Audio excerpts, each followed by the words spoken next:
بسم اللہ الرحمن الرحیم۔ السلام علیکم ورحمۃ اللہ وبرکاتہ۔ پیارے ناظرین، آج کا سوال قربانی کس پر واجب ہے؟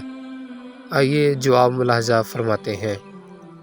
پیارے ناظرین، قربانی واجب ہونے کے لیے 5 شرائط لازمی ہیں۔ نمبر 1، قربانی کرنے والے کا مسلمان ہونا، کیونکہ غیر مسلم پر قربانی واجب نہیں ہے۔ نمبر 2، بالغ ہونا، کیونکہ نابالغ پر قربانی واجب نہیں ہے۔ نمبر 3، عاقل ہونا، کیونکہ مجنوں اور پاگل پر قربانی واجب نہیں ہے۔ نمبر 4، مقیم ہونا، کیونکہ مسافر پر قربانی واجب نہیں ہے۔ نمبر 5، صاحب نصاب ہونا، یعنی وہ شخص جس پر زکوٰۃ دینا واجب ہے اس پر قربانی کرنا بھی واجب ہے۔ اگر صاحب نصاب نہ ہو تو ان پر قربانی واجب نہیں ہے۔ پیارے ناظرین، ویڈیو کو دیکھنے کا شکریہ۔